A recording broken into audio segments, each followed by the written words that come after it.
Bienvenidas y bienvenidos a Axolitech Podcast, el espacio donde exploraremos la tecnología y sus impactos medioambientales y sociales.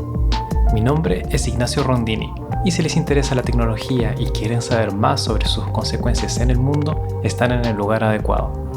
Acompáñame entonces en cada episodio, a veces solo o a veces con invitadas e invitados, mientras descubrimos cómo crear un futuro tecnológico responsable e inclusivo. Que disfruten el episodio.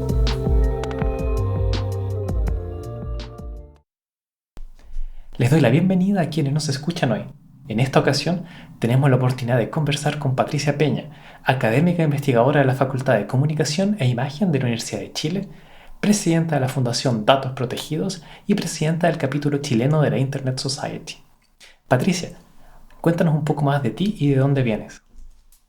Sí, vengo del área de periodismo y las comunicaciones, pero me dediqué muy prontamente al tema de Internet, las tecnologías, de ahí puse obviamente al tema de género, que para mí es súper importante, con una mirada como también de justicia social. He trabajado en este tiempo en distintas cosas, vengo de haber trabajado mucho sobre brecha digital, inclusión digital, y luego cuando entré a la Universidad de Chile a ser profe, claro, ahí me volví a reconectar más con lo periodístico, vamos a decir, como me alejé mucho un tiempo y también retomé buena parte de lo que ha sido mi trabajo en el último tiempo, que ha sido poner un poco esta perspectiva de derecho. No voy a hablar tanto de derechos digitales porque se parece a la ONG, a la cual que le tengo mucho, o sea, súper bien, pero yo hablo más bien como derechos digitales ciudadanos, ¿no?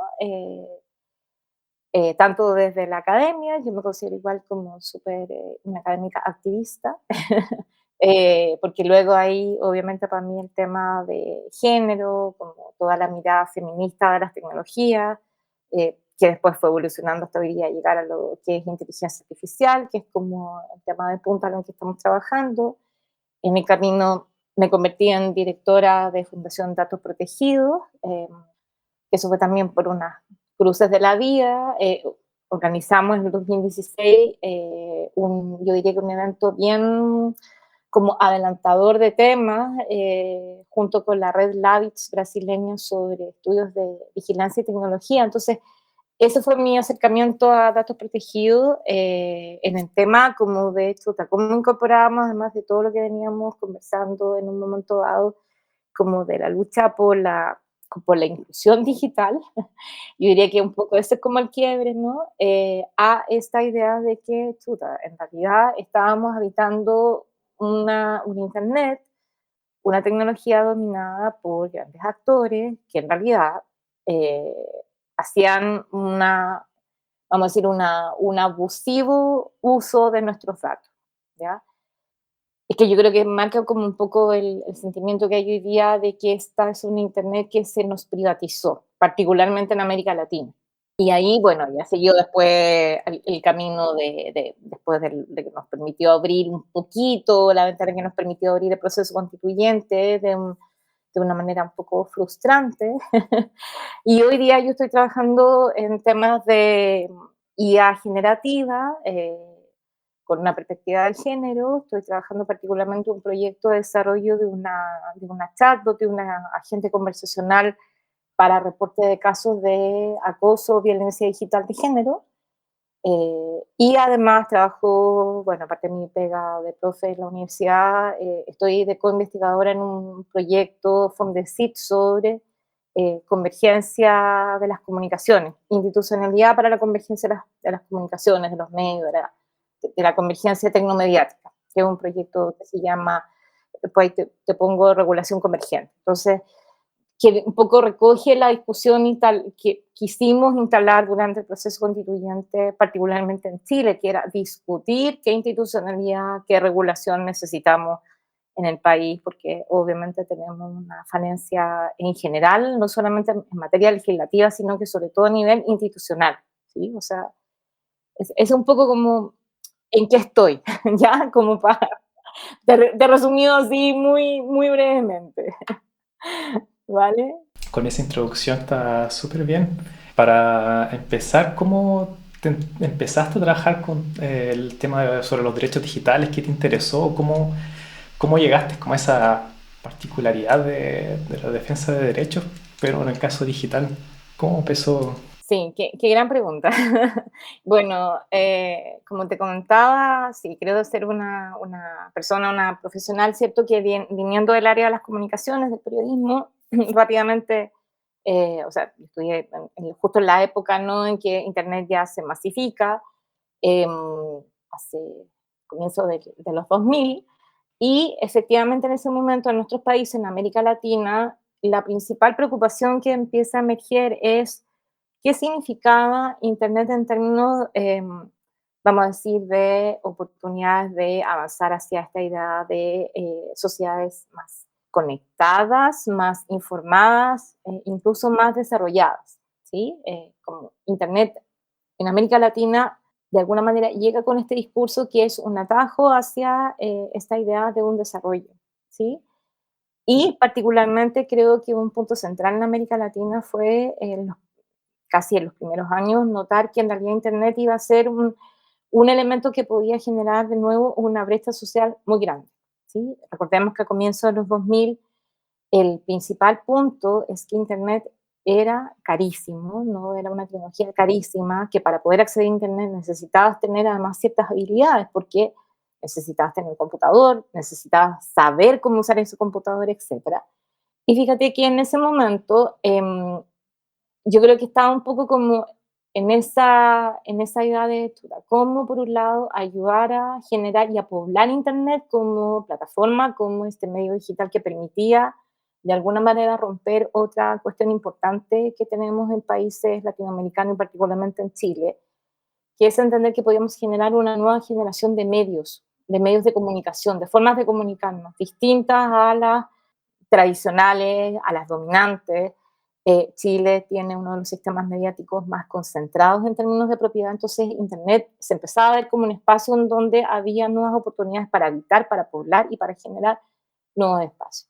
Entonces, estaba en esa reflexión que fue básicamente durante también un periodo de estudios de posgrado que tuve, que me permitió medir, de hecho, cuál era el uso que hacían ONGs chilenas de Internet en ese periodo de tiempo.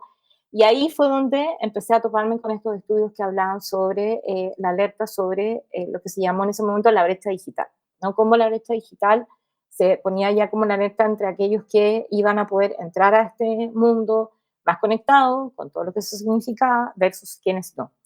Eh, y eso me llevó a una oportunidad que yo creo que me cambió, ese antes y después que a veces uno tiene en la vida, que fue un proyecto que apostaba por desarrollar esta estrategia de implementar centros de acceso comunitario a Internet, ¿ya? Los famosos telecentros comunitarios, que también se llamaron infocentros comunitarios, en ese periodo de esos primeros años del 2000, que además estaban fuertemente impulsados por políticas públicas.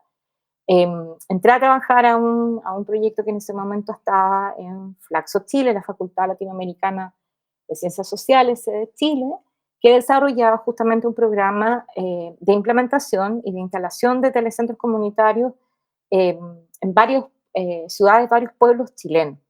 Entonces, necesitaban a una periodista, una comunicadora que supiera tanto de montar sitios web, desarrollar sitios web, pero que además ayudara a desarrollar otras estrategias que tuvieran que ver con la apropiación, con la bajada de esto a las comunidades, porque la idea de estos telecentros era que las comunidades, las personas se apropiaran de estos espacios para generar talleres, para generar también sus propias respuestas, ¿no?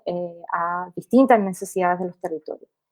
Y eso, Ignacio, para mí fue como la entrada a entender qué significaba esta nueva discusión o debate que se estaba dando a un nivel quizás más, a nivel de conferencias mundiales, que es esta idea de que surgían entonces con Internet estos nuevos derechos digitales ciudadanos, ¿sí? Era como decir, justamente es una época en que se empieza a instalar esta idea de que Internet y todas las tecnologías asociadas también necesitaban tener una mirada desde la justicia social, desde los derechos humanos, y que efectivamente nos movíamos a un mundo en donde tener acceso o no a estas tecnologías podía significar también un indicador, una variable importante en tu calidad de vida, en las oportunidades que tú tenías. Yo diría que ese es el momento en que, y particularmente en Chile, yo diría que teníamos una comunidad de personas que empezaron también a debatir y a discutir sobre esto en distintos niveles, ¿no? Desde la cultura, desde la generación de conocimiento, del acceso a la educación. El tema, yo diría que en ese momento, el mismo tema de entender que el derecho a Internet era una cuestión crucial, ¿no? O sea, estos telecentros básicamente lo que buscaban era ayudar a corregir justamente el hecho de que Internet era algo muy inalcanzable en ese momento, y que creo que además hay que entender que sigue siendo, a veces muy inalcanzable para muchísimas personas en nuestros territorios. En ese momento, claro, Internet era una tecnología que dependía de cables, de tener, como te decía, de un computador. Entonces, Internet significaba que las personas que iban a poder entrar a conectarse necesitaban tener otras habilidades y eso no estaba en esa generación de personas, ¿no? Pensemos en mujeres de sectores mucho más vulnerables. Estos telecentros muchas veces se instalaron en territorios más rurales, más de campo, o sea, lugares donde efectivamente, y particularmente en un país como Chile, las empresas nunca iban a llegar a conectarse. Yo creo que fue entender ahí cómo este modelo de tecnología, este modelo de telecomunicaciones, porque Internet es un servicio de telecomunicaciones, para un país como Chile, básicamente seguía un poco también el modelo neoliberal que teníamos en el país en ese momento, que fue básicamente entregar estos servicios a las empresas privadas, ¿sí? Es decir, los telecentros fueron como la forma de corregir esa falta de presencia del Estado en el desarrollo de una tecnología y también de una política pública que el Estado no iba a ser capaz, ¿no? De resolver necesariamente. El Estado chileno lo que hizo en esta transición a la democracia fue, de hecho, privatizar el sector de las telecomunicaciones, como también lo hizo eh, ¿cierto? En la vuelta a la democracia, también con el sector de medios en general. Chile no se quedó con un modelo público, ni de comunicaciones, ni de telecomunicaciones. Y eso efectivamente era la manera, vamos a decir, la respuesta que en países como el nuestro permitía ir pensando, chuta, ¿cómo poner esta idea de que el acceso público a una computadora, el acceso público a Internet, tenía que ser parte de las políticas públicas? Para mí ahí ese fue el momento, Ignacio, en que aparece o emerge esta idea de que efectivamente avanzamos hacia esta era de entender cuáles eran estos nuevos derechos digitales ciudadanos. Mm. Y además del derecho de acceso que dijimos acá y que ha ejemplificado con los infocentros como medida aquí, como para concretizar un poco más esta idea de derechos digitales, además de este derecho a acceso, ¿qué otro tipo de derechos existen o podemos hablar?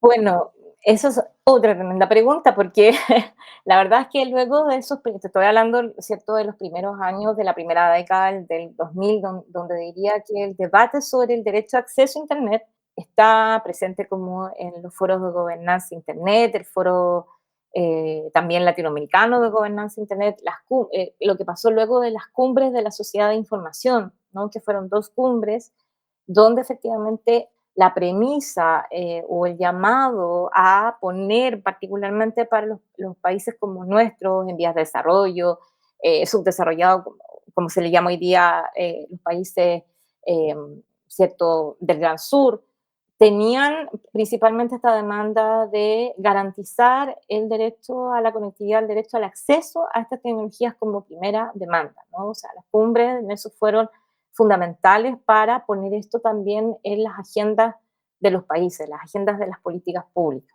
Eh, Porque en general en el mundo la tendencia es que la mayoría de estos servicios los proveen privados, ¿sí? Y eso significaba, chuta, toda una discusión respecto a cuál iba a ser el rol de los estados, ¿no? Y luego, entonces viene un segundo momento de discusión que no es solamente entender la brecha digital como una cuestión solo de conectividad o de acceso, ¿no? Como al aparato, a la infraestructura, a lo material, sino que todo lo otro que tiene que ver justamente con las capacidades para poder usar esa tecnología y no solamente usarla para lo que tú necesites, sino que también incorporarla y darle sentido en tu vida diaria. Y esto se llama la apropiación, ¿no? La apropiación social que cada uno de nosotros, o sea, una tecnología yo la incorporo en mi vida en la medida en que me ayuda a resolver cuestiones de la vida diaria. Entonces, ahí viene un segundo momento en que el segundo tema que entra es que además necesitamos fuertemente poner un énfasis en una nueva forma de entender la alfabetización, ¿sí? El educarnos en esta tecnología. Y se empieza a hablar de alfabetización digital, ¿sí? Que en ese momento era básicamente una mezcla entre cómo ayudamos a que las personas se manejen en el uso de este aparato que es la computadora, que a lo mejor es una persona que nunca tuvo acceso a una computadora y que no tiene idea cómo funciona, qué es un sistema operativo, cómo se prende, cómo se genera un documento. Hablamos de un periodo en que recordemos que Internet era básicamente poder también comunicarte, no como hoy día que tenemos el teléfono móvil, el smartphone, que después voy a mencionar, vino a hacer como un cambio radical. Entonces, comunicarse y acceder a Internet y particularmente a lo digital significaba entender primero qué era un navegador, cómo conectarte, recordemos cómo crear un correo electrónico, o sea, cuestiones que hoy día nos parecen súper obvias, pero que en ese momento muchas personas por distintas razones, edad, eh, falta de alfabetización en la vida, teníamos que ayudar a entender qué era el paso previo. Entonces se habla que un segundo nivel de la brecha digital tiene que ver con justamente estas competencias, estas habilidades que tenemos nosotros o no para relacionarnos con la tecnología, con el aparato, vamos a decir, con lo que me permite a mí efectivamente poder hacer este uso, ¿sí? Y eso fue un énfasis súper importante que se puso también en investigaciones, aparecieron, de hecho, hay toda una generación de autores, tanto en América Latina como en el mundo, que empezaron a generar también distintos modelos y a entender los distintos niveles que significaba hablar de esta alfabetización digital, que hoy día llamamos educación digital en realidad, ¿no?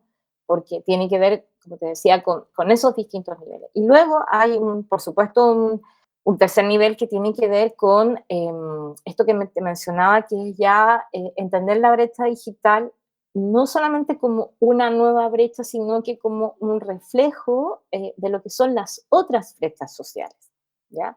Entonces, esto tiene que ver, por ejemplo, con entender que en ese momento entendimos que, fíjate, quienes menos accedían o que menos usaban, y esta es una tendencia que se ve hasta el día de hoy, son las mujeres, ¿sí? O sea, empieza a aparecer una brecha de género fuerte, ¿ya? Es decir, las mujeres son las que dedican menos tiempo a poder acceder a Internet, y estudio de ahí, yo me acuerdo que también realizamos un estudio súper pionero en Chile, eh, que era justamente entender cómo era el acceso a estos telecentros comunitarios si tú ponías el factor género, la variable género.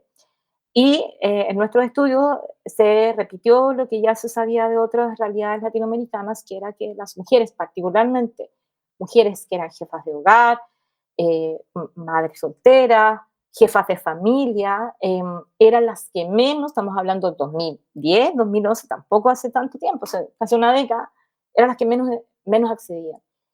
Y esto, Ignacio, entonces suma. Entonces, al final, la brecha digital, como la entendemos hoy día, no es más ni menos que la brecha digital social, vamos a decir así. Entonces, vamos a incorporar distintos factores.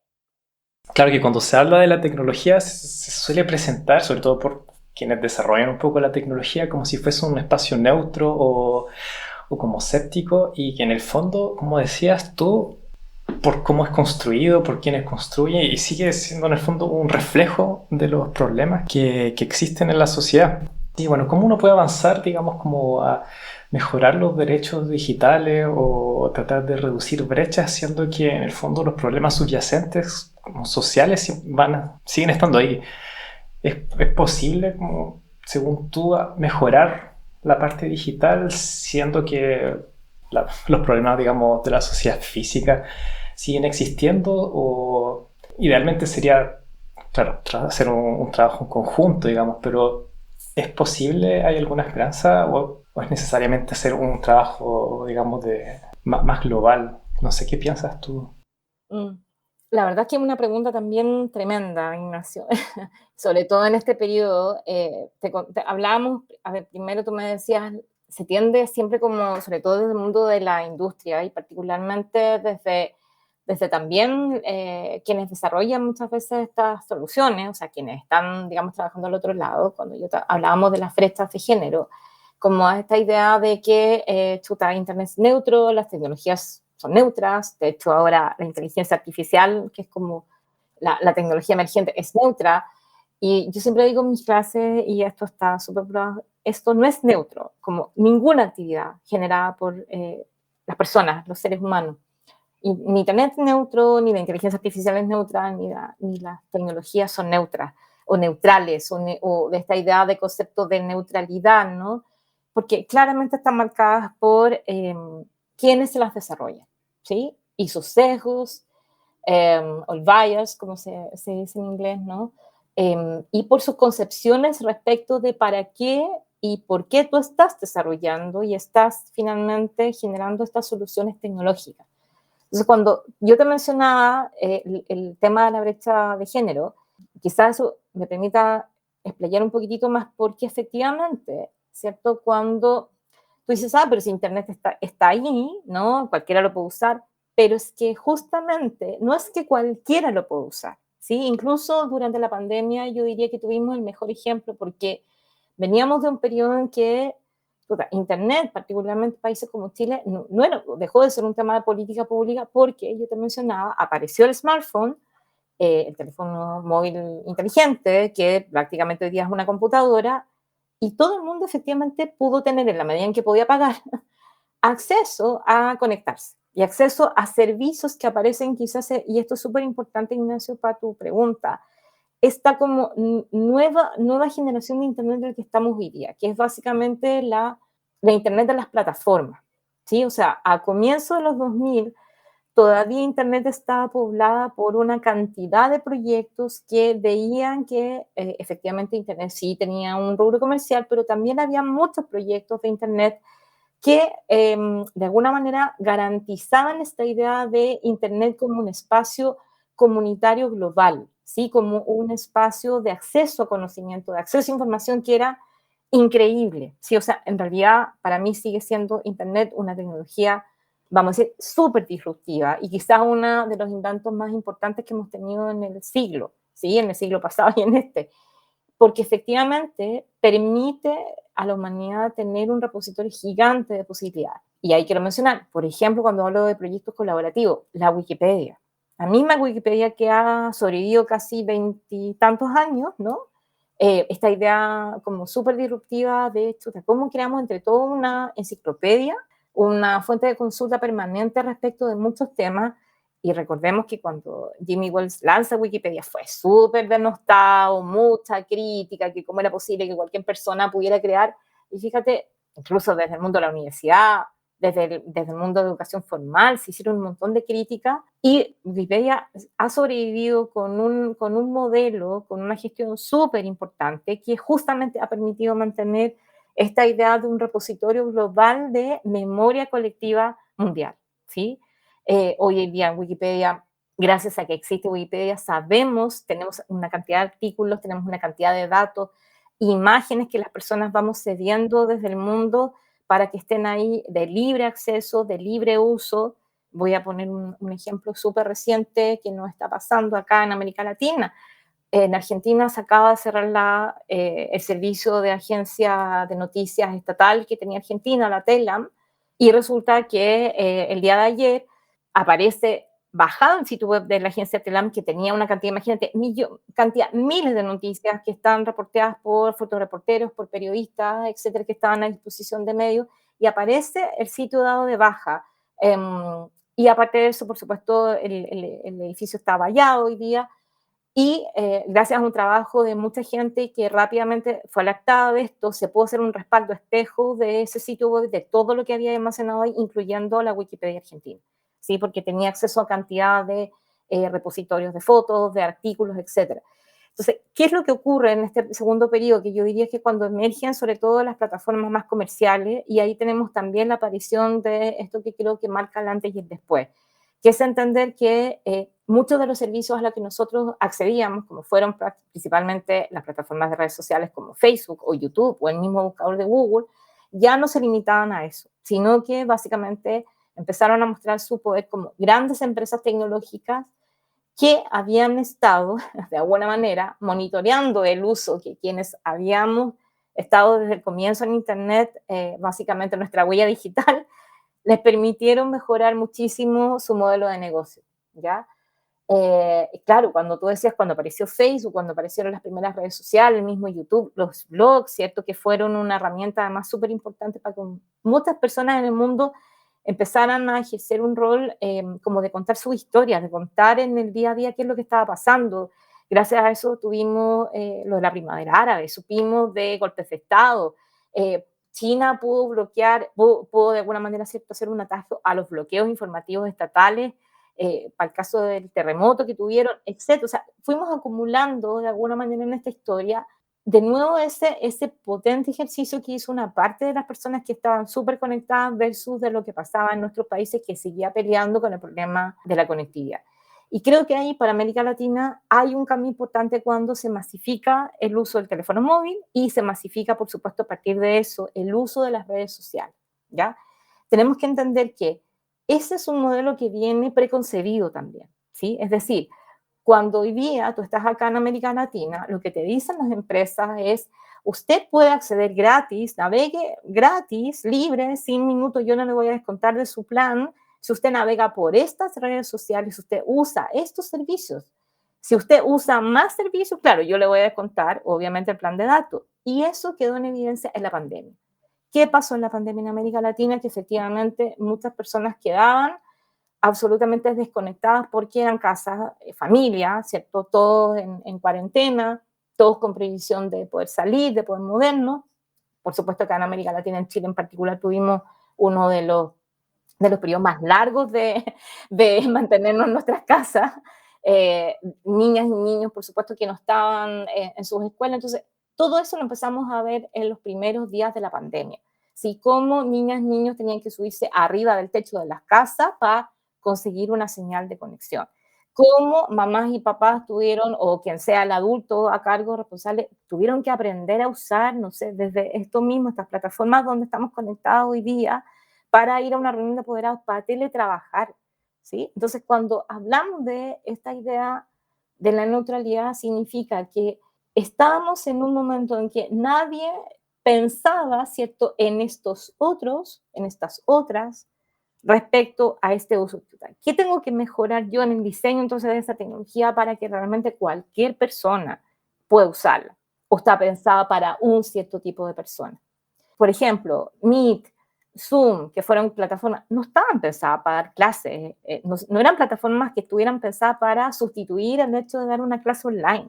Eran plataformas de reuniones corporativas, ¿no? De empresas, de empresarios, de gente de negocio. Entonces, de nuevo, empezamos a entender ahí que ese para mí es el concepto de neutralidad que quedó en evidencia. O sea, el impacto de no tener acceso a Internet quedó súper en evidencia. O sea, cuando hablábamos de estos discursos que nos decían, no, si ahora no tenemos brecha digital de acceso porque todo el mundo tiene un smartphone, resultó que no es así. O sea, en Chile es el mejor ejemplo de que quedó en evidencia que teníamos barrios rojos donde las empresas de telecomunicaciones no apuestan por cablear con fibra óptica, que es hoy día la tecnología más potente para conectarse, aparte de la tecnología Wi-Fi móvil, porque eran barrios peligrosos, porque aquí en América Latina, en nuestros barrios, en Chile, se roban los cables, etcétera, que habían sectores no cableados, ¿sí? Que habían sectores que no estaban conectados. Entonces creo que ese es un punto súper importante para entender algo que en Chile nos permitió un poco abrir esta discusión, y ahí voy a tu pregunta, Ignacio, que es cómo entonces discutimos sobre el concepto de derechos digitales. Y ahí quiero hacer una pequeña diferencia porque en los foros globales el concepto empieza a aparecer como que efectivamente tenemos que avanzar hacia esta idea de los derechos digitales ciudadanos. Hay algunos que discuten si son como nuevos derechos o en realidad deberíamos considerar que los derechos humanos de por sí, que han ido también evolucionando hacia una nueva generación, ¿cierto? Hoy hablamos no solamente de los derechos básicos, sino de los sociales, culturales, económicos, educacionales, le vamos a agregar la variable tecnológica y entonces no habría que hablar de una nueva generación de derechos digitales, por así decirlo. Y esto fue cuando en Chile hemos tenido la discusión en estos últimos años a raíz del proceso constituyente. O sea, cuando en Chile se abre la oportunidad de hablar de poder debatir hacia el avance de una nueva constitución, yo diría que para mí fue el momento en que Chile retomó esta discusión que habíamos tenido al inicio de los 2000, ¿no? De decir, chuta, si vamos a tener una nueva constitución, entonces, ¿cómo entra? ¿Hacemos entrar o no el tema de la tecnología como parte de las garantías fundamentales? Y ahí teníamos ejemplos en el mundo porque hay países, y sobre todo en Europa, sí, ¿cierto? Por ejemplo, que han consagrado en sus constituciones el derecho a la conectividad, el derecho al acceso, incluso con detalles sobre velocidad, sobre qué significa eso en otros ámbitos. Entonces teníamos esa referencia. Y lo que pasó en Chile es que de alguna manera tuvimos la oportunidad, sobre todo en el primer proceso, con la primera convención que tuvimos, de que eso se integrara dentro de las posibles normas a desarrollar, ¿ya? Y de hecho yo en eso siento que fue una oportunidad súper importante, independiente del resultado que obtuvimos luego en el plebiscito.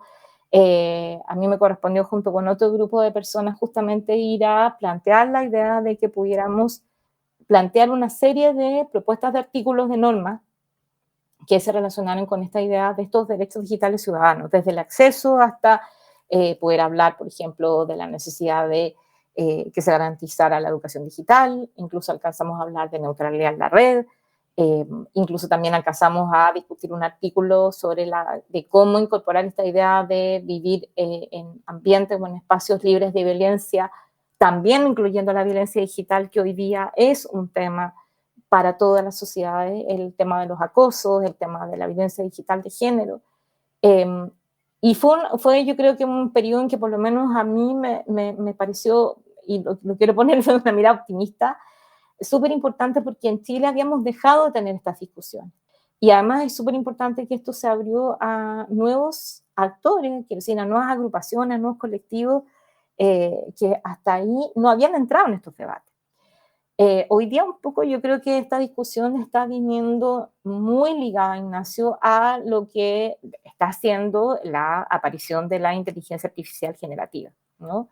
Que es básicamente el ingreso, sobre todo el año pasado, con la masificación de una herramienta, un recurso como ChatGPT, etc. Pero diría y que en esto quiero ser como súper, yo siempre digo, en este tema soy como optimista y pesimista, pero muy crítica. Creo que es un debate que está súper pendiente todavía, que no hemos logrado potenciar lo suficiente porque efectivamente foros, como te mencionaba, el Foro Gobernanza Internet como espacio de discusión más global, como multiactores, pero digamos a un nivel muy alto, porque ahí básicamente van las empresas, van los gobiernos y van la sociedad civil que tiene más presencia en esto. eh, es un espacio que está decayendo muchísimo, ¿no? En qué ha conseguido y en qué ha logrado efectivamente impactar a nivel de incidencia en las políticas públicas de los países. Cuando hablamos chuta, de cómo lo garantizamos, no lo garantizamos. Y eso es preocupante, creo, porque efectivamente chuta, tenemos hoy día grandes preguntas hacia adelante en este presente futuro.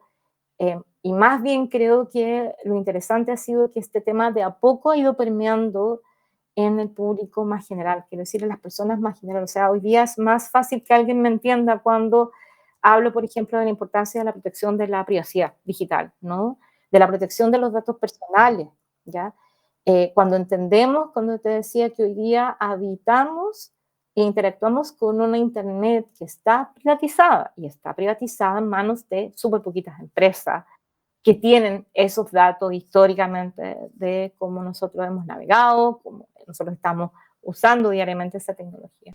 Sí, y es súper importante porque Claro, como lo decíamos, sobre todo a medida que estas plataformas han ganado como más y más espacio, Internet en sí, las aplicaciones que usamos se vuelven menos y menos neutras o en el fondo la mayoría son gratis también. El costo que tienen es justamente dar como nuestros datos con el fin de que, claro, nos hagan estar más tiempo en esas plataformas, que nos vendan más publicidad. Y el tema de protección de datos es interesante porque en el fondo uno no se da cuenta. Yo cuando me voy y busco algo en Google o uso una aplicación no me doy cuenta de lo que estoy dejando ahí. Y creo que, claro, en ese aspecto no hay... No sé si hay algún marco legal o si hay alguna discusión ya, por lo menos quizás en Chile o cómo hacer también como Sí, para entender mejor qué es lo que estamos en el fondo como vendiendo, dando a esas empresas cuando estamos accediendo a esos sistemas, a esas plataformas. sin duda. Bueno, el tema de los datos personales se transformó en un temazo, yo diría, en el mundo en general, cuando entendimos el impacto que tuvo el caso de Cambridge Analytica, ¿no? De Facebook.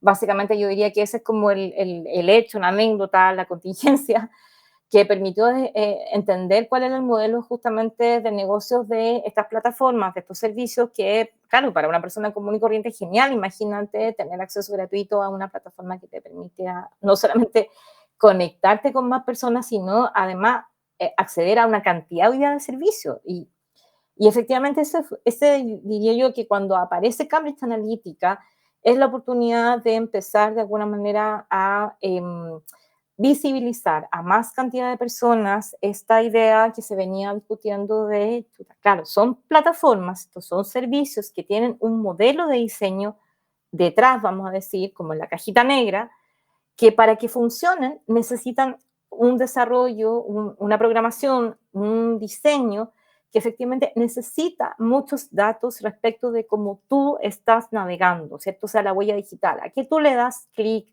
en un me gusta, qué tú compartes, cuáles son la información personal que tú dejaste de registro. Pensemos que solamente el modelo de las plataformas de redes sociales están dejando como una huella de quiénes somos nosotros en el día a día respecto de un montón de situaciones, ¿sí?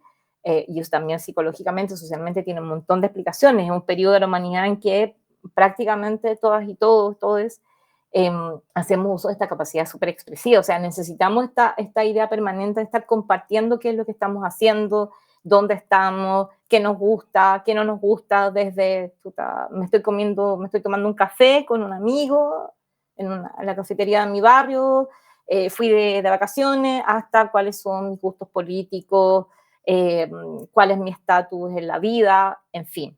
Y claro, efectivamente eso tiene mucho que ver con la discusión y con lo que hoy día también es como un punto de estudio, qué significa hoy día nuestra vida privada, qué mantenemos en el ámbito de lo íntimo o no, porque es una tecnología que nos está invitando permanentemente a exponernos, a mostrarnos, ¿sí? A decir, cuenta tú eh, en qué estás en la vida, ¿no?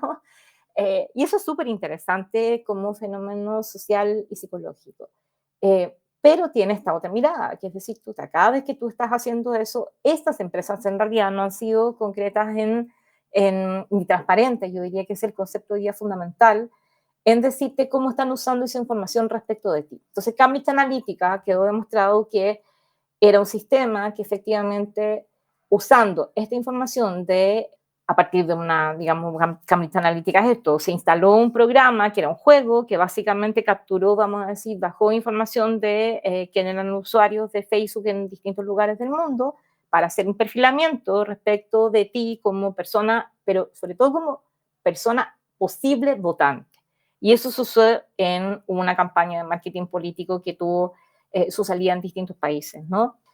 Entonces, eso permitió entender que finalmente estamos en un Internet, cuando yo te hablo de esta dominancia de estas empresas, ¿cierto? Que hoy día son las 5 grandes tecnológicas, que han estado aprovechando los vacíos legales que tenemos en nuestros países. En nuestros países, en América Latina, nosotros no tenemos, de hecho en Chile, nosotros tenemos una legislación en materia de protección de datos personales, además muy frágil, muy, muy leve. Chile quizás en la región es uno de los países, no digo que es el único, pero tiene una legislación muy antigua, Pero además ocurre en Chile que nosotros hemos naturalizado la entrega de datos, ¿ya? Este es un país hoy día donde si tú vas a comprar al supermercado, a una farmacia, a ti te piden un número que es el número de la identificación nacional, el RUT, ¿no? Nuestro número de cédula. Y todo el mundo lo entrega y claro, los extranjeros siempre se asombran porque dicen, pero ¿para qué usted entrega? Es que junta puntos, ¿no? Es que te van a dar un descuento.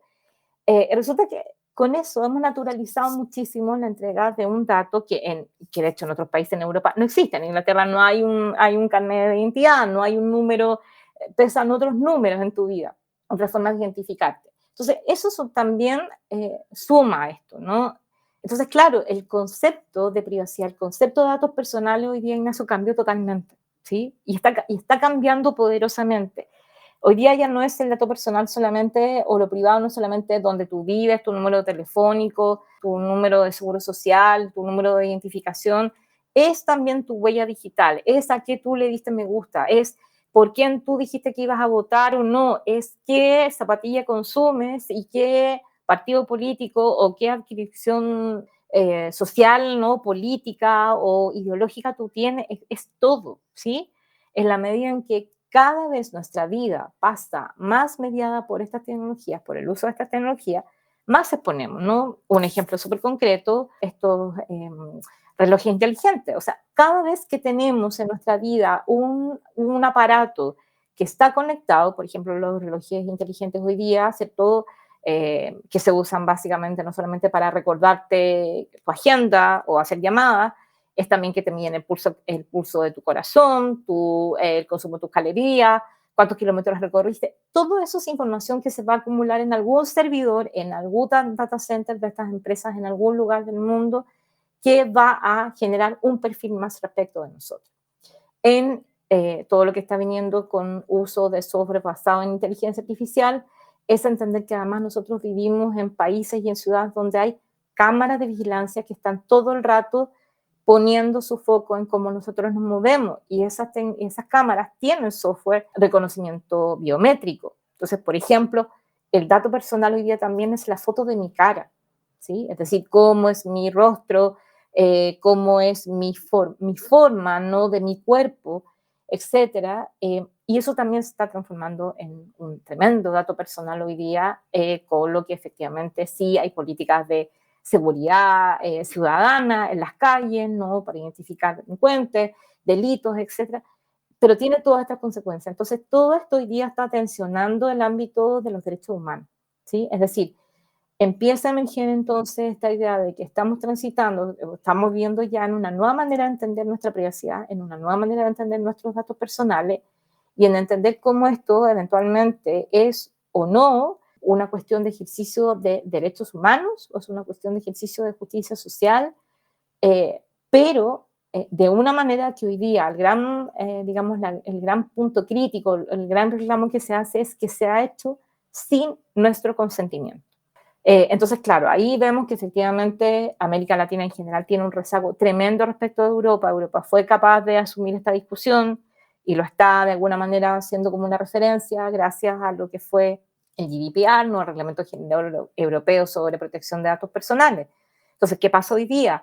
Que estas empresas tienen cierta forma de actuar y desarrollan ciertas decisiones respecto de un montón de recursos en Europa, ¿cierto? Como, así como en el mundo más desarrollado, y tienen otra forma de actuar absolutamente más liberal y no regulada acá en América Latina, ¿ya? El mejor ejemplo fue el cambio de las políticas de uso de WhatsApp. WhatsApp cambió en el último año sus reglas del juego. En Europa tuvo que hacer un montón de adecuaciones y de restricciones, no porque se lo exigía el GDPR. En América Latina no las hizo porque países como Chile, de hecho, tiene todavía en tramitación hace 8 años, perdón, vamos a pasar casi el año 9, de tramitación de un proyecto de ley, de un nuevo proyecto, una nueva legislación en materia de protección de datos personales y de privacidad en Chile. Nosotros tenemos una legislación que es del año 90, que no ha sido capaz de poner el atajo a esto que yo te mencionaba de la venta de bases de datos personales que tenemos hoy día en Chile prácticamente. Entonces la pregunta es, estamos entrando al 9º año y esperamos realmente este año que esta ley, que además va a crear una una institucionalidad, eso es súper importante, no sacamos nada con tener leyes y además tenemos Estado o digamos un aparato que no sabemos quién va a hacer cumplir la ley, digamos, ¿no?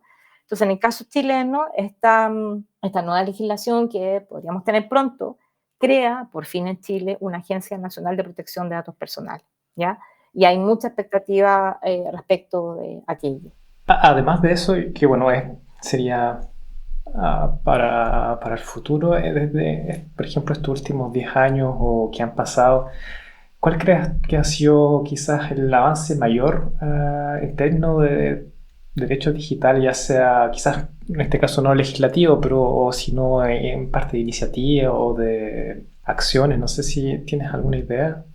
Yo diría que una suma de cosas. Vuelvo a decir que creo que quizás lo más potente ha sido entender que en el mundo este es un tema que dejó de ser una discusión solo de especialistas, vamos, ¿ah? Como de los que estábamos trabajando en este tema. Yo creo que está bien, es súper importante que siempre que hayan personas que estén un poquito como mirando estos temas que a veces son considerados como súper como de futuro, pero el futuro, como digo yo, ya llegó, ya lo estamos viviendo. Entonces, me parece que es súper interesante entender cómo hoy día la generación más joven, pero también las personas que han sido como nativos como transitorios, hay gente que ha ido transitando con estos cambios, ha ido de alguna manera entendiendo esta discusión y para mí, sinceramente, Ignacio, ese es quizás el mayor desafío que tenemos todas y todos hoy día quienes trabajamos en esto, que no sea un tema de especialistas solamente, ni de técnicos, sino que sea un debate ciudadano. Y como todo debate ciudadano, va cambiando, ¿no? O sea, yo no te digo estos son los temas más importantes, puede que estamos en un momento clave, como te mencionaba hace un rato, donde no es solamente Internet, es cómo estamos conviviendo con estas soluciones de inteligencia artificial generativa, que, ojo, vienen, ¿no? Fijadas por un modelo, por una forma de entender la inteligencia artificial que también está dominada por grandes empresas, ¿ya? O sea, es una manera de entender la inteligencia artificial. Y yo creo que este es un tremendo espacio. Hay hoy día un debate súper interesante de nuevo que se ha retomado de cómo desde América del Sur, desde los sures, desde lo que se llama hoy día hasta como territorio más periférico, que son todos los países no desarrollados, podemos pensar también en otras formas de solución, ¿no? Podemos pensar en otras formas, en otros modelos, que no solamente tiene que ver con la cuestión ética, sino que también tiene que ver con otras maneras de diseñar esa tecnología, que quizás sea menos extractivista. Ya hoy día estamos teniendo una discusión súper importante en América Latina de que finalmente nuestros países, para que todo esto funcione, son los que de nuevo están dando los recursos. Es decir, el teléfono tiene litio y el litio se está sacando del Salar de Atacama de Chile, se va a sacar desde ahí. Entonces, ¿qué impacto? Fíjate que se ha abierto una discusión, yo creo, súper necesaria sobre la relación de este modelo de desarrollo de tecnología y el impacto ambiental, que era como algo de lo que nadie hablaba, además de todos los debates que hay sobre efectivamente el impacto social, el impacto en derechos humanos que tiene el hecho de todo lo que hemos hablado, ¿no? Yo creo que eso es súper fundamental. Entonces, la verdad es que el desafío, creo, más importante es que efectivamente mantengamos esto como algo que sí tiene un impacto en nuestra vida diaria y que también, como digo yo cada vez que puedo, es súper importante que como personas usuarias de cualquier solución tecnológica entendamos de que finalmente cualquier cosa que yo descargue, cualquier, digamos, herramienta, recurso, aplicación, uso de plataforma, interesarme un poco por entender de que lo que está atrás puede que sea una empresa que la que me lo está dando y yo en realidad estoy diciéndole que sí a un montón porque generalmente no leemos ese como contrato, ¿ya? Ahora mismo, si usted se compra un computador o un equipo nuevo de teléfono móvil, va a aceptar un montón de cosas que no leíste y le estás diciendo en ese contrato, oiga, sí, tómeme los datos de mi navegación, de mi contacto de agenda telefónica, tome posesión de mi cámara telefónica, sepa dónde yo estoy, en qué lugar del mundo. Entonces, creo que esa como necesidad que tenemos de empoderarnos nosotros, o sea, que no solamente somos como víctimas o podemos ser víctimas como de todo esto terrible que nos hacen las empresas, sino que nosotros también como personas usuarias tenemos que empoderarnos, ¿sí? Y que esto es un trabajo súper como de todas y de todo. Y yo creo que un segundo punto súper importante es lo que te decía hoy día en América Latina, que esto nos ha permitido entender qué tanto podemos nosotros desarrollar también soluciones desde saliéndonos un poco de esta idea de que no podemos competir o no podemos generar otras plataformas u otros servicios que estén basadas en nuestras necesidades, en nuestro contexto. Yo creo que ese quizás como lo que a mí me mantiene optimista, ¿ya? Lo que me mantiene esperanzadora, de que hoy día se han logrado articular muchas redes de personas que desarrollan tecnología, que están de nuevo veniendo un poco en esta idea de cómo desarrollamos otros modelos de negocio que no sean extractivistas, que sean más colaborativos. Por supuesto, es difícil pensar en modelos distintos a los que tienen estas empresas. Por cierto, no es un tema de competencia, ¿no? Sino que es un tema más bien de decir, pueden haber espacios para todos. Y creo que lo importante es también decir, yo puedo tener la libertad de elegir dónde, qué voy a usar. Eh, no es solamente que esté obligada a creer que esto es lo único, ¿no? Que la única manera de entender una red social es como me la muestra, no sé, TikTok, Instagram, ¿sí? Entonces, quiero decir, es un tema que por lo menos para mí y en la red en que me muevo, es lo que nos mueve a seguir trabajando en esto, a seguir de alguna manera también poniendo el énfasis de que, ok, no vamos a competir, nadie dice que estas grandes empresas o estos grandes desarrolladores van a estar ahí, pero sí, también es súper importante exigirles más transparencia, es decir, exigirles más transparencia en nuestros países de cómo están usando nuestros datos, cómo están experimentando de alguna manera estos nuevos recursos y el control social, el control ciudadano que nosotros podemos hacer de aquello. UNESCO, por ejemplo, ha iniciado un proceso, creo yo, que es interesante cuando ahora en estos últimos meses inició este debate a nivel global de cuál serían como un modelo, un marco modelo de cómo los países podían generar regulaciones o ciertos modelos regulatorios para las plataformas digitales, haciéndose cargo de un montón de cosas. Este es un ejercicio que de alguna manera permite hoy día que luego en nuestros países a lo mejor podamos ir adaptando algunas de esas cosas cuando se discuten leyes, cuando se discuten políticas públicas que muchas veces no están fundamentadas, que no toman en cuenta esto.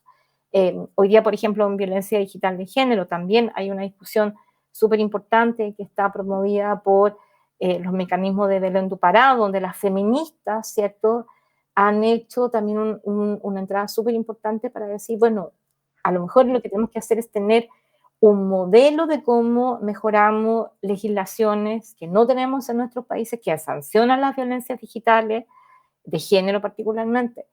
A mí el año pasado me tocó participar en una comisión de expertas y expertos sobre el tema de cómo contrarrestar la desinformación.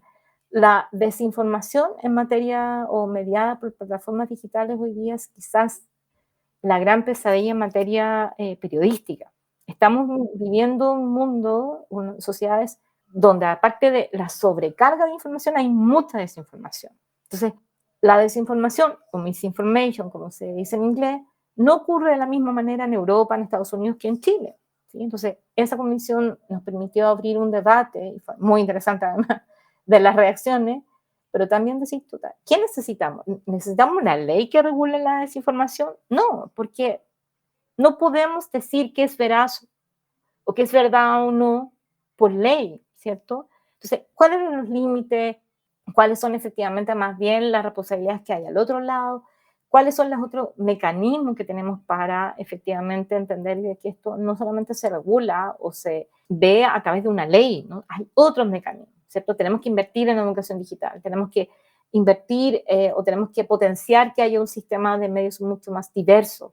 Hoy día, cuando la gente en nuestros países no consume diarios impresos, no consume televisión, se informa a través de redes sociales, ¿sí? Entonces, ¿qué significa que la persona hoy día se informe de redes sociales? ¿A qué está accediendo? ¿Está accediendo al trabajo de un periodista, de un medio que efectivamente es profesional, o está accediendo a lo que dice cualquiera en cualquier canal de YouTube, en una cuenta, en un perfil de red social?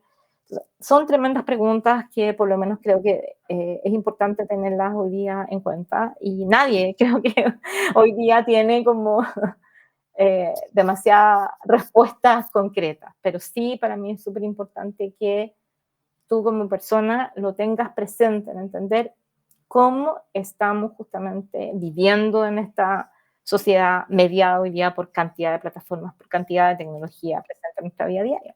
Sí, eso es creo que importante, claro, tomar conciencia, tratar de también comunicar con la gente alrededor cuando uno sabe de ciertos problemas de, no sé, con alguna aplicación, por ejemplo, y hablar sobre todo, dar a conocer y compartir, en el fondo, compartir la información, compartir lo que uno ha vivido o que ha experimentado. Es súper importante para ir cada vez que sea, como decías tú, poner en que se vuelva algo normal, digamos, cotidiano, que no sea solo una discusión de ciertas personas especializadas, pero que se vuelva, claro, una discusión común entre, de la misma forma que hablamos de otros derechos, por ejemplo, de que pueden haber en la sociedad. Y yo creo que sí, creo que en el fondo, para quedarme con algo, lo que hemos discutido, claro, es como ir a esa vía de que la discusión sea más abierta, más plural, y claro, que sea más común entre todos. Y como para ir terminando un poco la conversación, Ujú. quería preguntarte si hubiese un cambio o algo que tú crees que aportaría una gran diferencia en el tema de derechos digitales, ya sea regulación o sea de comportamiento, o sea, un cambio que diga, si lográsemos hacer eso, habría una muy gran diferencia. ¿Cuál sería? Uy, gracias por la pregunta. Yo diría que una suma de varios factores. Primero, me encantaría que las personas que están en el mundo del desarrollo de las tecnologías, o sea, las personas que están en el mundo de la tecnología, también tuvieran súper presentes todas estas discusiones. ¿Sí? Yo creo que ahí hay un punto central. Para mí siempre el tema de quienes desarrollan tecnología, hoy día es demasiado necesario que tengan una formación, que tengan una visión de entender que finalmente su trabajo tiene un impacto social y que no es neutral como hemos hablado, ¿no?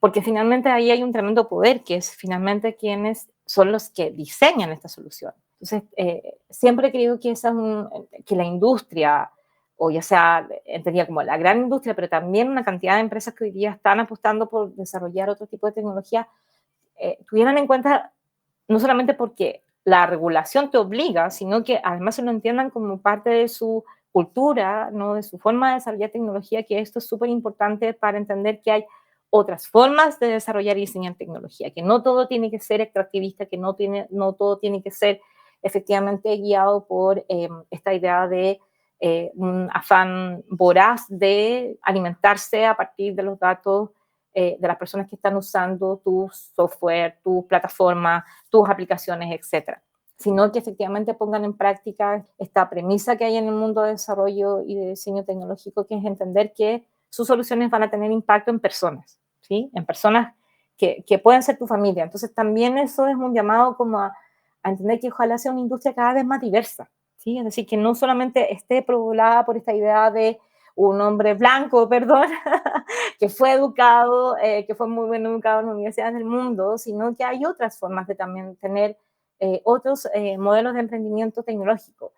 Voy a poner un ejemplo súper concreto. En México está pasando algo muy interesante luego de muchos años de lucha.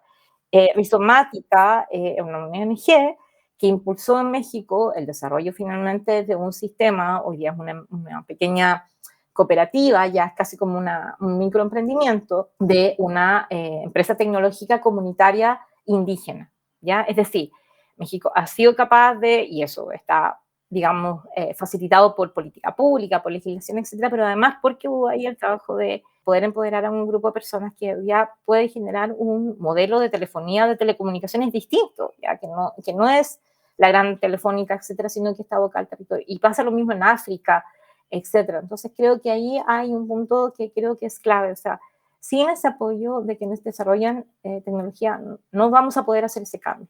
Y hablo de también hoy día hay redes de, por ejemplo, personas que trabajan en tecnología y que son feministas, las redes tecnológicas feministas, las personas que son de las comunidades LGTB, las personas que vienen de las comunidades indígenas, Creo que esa diversidad es súper necesaria para pensar en esta idea que te decía. Me voy a citar el concepto que usa otra amiga tremenda, que es la Paz Peña, que habla de las tecnodiversidades, ¿ya? Que dice, necesitamos más pensar esta idea de que no todo tiene que ser como TikTok, ¿no? No todo tiene que ser como eh, parece que funcionara, ¿no? O como está GPT hoy día, ¿ya? Ese es un punto súper clave. Lo segundo, como te decía, yo creo que viene fuertemente por empoderarnos y educarnos como personas, como ciudadanas y ciudadanos, ¿sí? O sea, esto tiene mucho que ver también de entender que finalmente estamos ya prácticamente viviendo en un mundo en donde tenemos que convivir con estos como actores no humanos, voy a ponerlo así, ¿no? Y que cada vez van a tener una presencia más activa. Entonces, ¿qué tanto yo quiero que esa tecnología sea útil para mí, me sirva para mí, para hacer mejor mi trabajo, para tener más acceso a educación, etcétera? Y de alguna manera también tener esta, como decíamos, conciencia crítica respecto de a qué yo consiento, o sea, a qué le doy permiso para que entre en esta vida mía o no. Y por supuesto, hay una responsabilidad clave aquí de nuestros estados, de nuestros países, por permanentemente, no solamente, insisto, es un tema, no solamente un tema de marco regulatorio, es un tema también de generar políticas públicas que permitan ir equilibrando esta necesaria justicia social que necesitamos tener hoy día, ¿sí?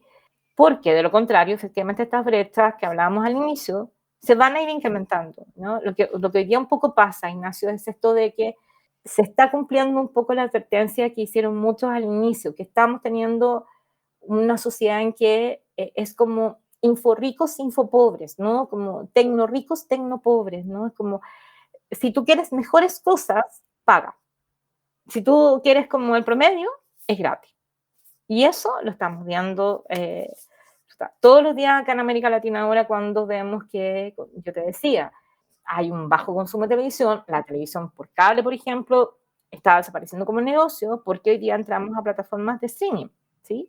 Entonces, la discusión sobre los medios públicos tienen que ser multiplataforma, no solamente tienen que estar en la tele normal, el aparato de la tele, tiene un montón de consecuencias, ¿sí? O sea, tiene que ver finalmente con cómo esas políticas públicas de alguna manera garanticen un poco esta idea de que esto digital o la idea de pensar en derechos digitales ciudadanos significa cómo resguardamos un mínimo común, ¿sí? Es como esta idea de los commons, ¿sí? Es decir, que finalmente la tecnología también se entienda como un servicio, como un bien público, ¿sí? Algo que en Europa, por supuesto, lo tienen mucho más presente que en América Latina, donde, insisto, tenemos hoy día un modelo que ha privatizado todo esto. O sea, vivimos en países donde se privatiza el litio, se privatiza el agua, que no se consideran recursos públicos, recursos comunes. Entonces, imagínate la discusión que hay sobre todo el resto. Y eso es sinceramente creo que es la discusión más potente y más fuerte que hay que seguir dando y que es la discusión como presente-futuro que tenemos hoy día, ¿no? Pero que hay que seguirla dando. Alguien tiene que recordar que efectivamente es lo que nos va a permitir entender que esto siga siendo humano y que no nos devore esta idea de que estamos a punto de pasar a un mundo donde la inteligencia artificial va a quitar un montón de puestos de trabajo o se van a generar los mayores desastres de la humanidad porque pareciera que esta inteligencia artificial que ya está en internet, que ya está presente en un montón de cosas, no tiene límites, ¿no? Que nadie le puede poner límites a esto. Yo creo que no perder de vista esos debates es súper clave, porque es el momento, yo diría, como histórico en que vamos a moldear el futuro, en qué futuro queremos vivir, ¿sí? Eso. Bueno, Patricia, muchas gracias por esta conversación, fue muy interesante y bueno, quedaron muchos temas que profundizar, pero da para mucho tiempo, pero ya, muchas gracias de todas formas por haber conversado con nosotros. No, muchas gracias a ustedes por el interés y espero que no sea la primera vez que conversemos y que sigamos conversando de otros debates que se vienen este año y a futuro. Espero que sí. Muchas gracias. Espero que les haya gustado esta conversación tanto como a mí. Si quieren seguir descubriendo sobre cómo la tecnología afecta y puede mejorar nuestro mundo, no dejen de suscribirse a la emisión, dejar un comentario o compartir el episodio. Los esperamos en 2 semanas más en Axolitech Podcast.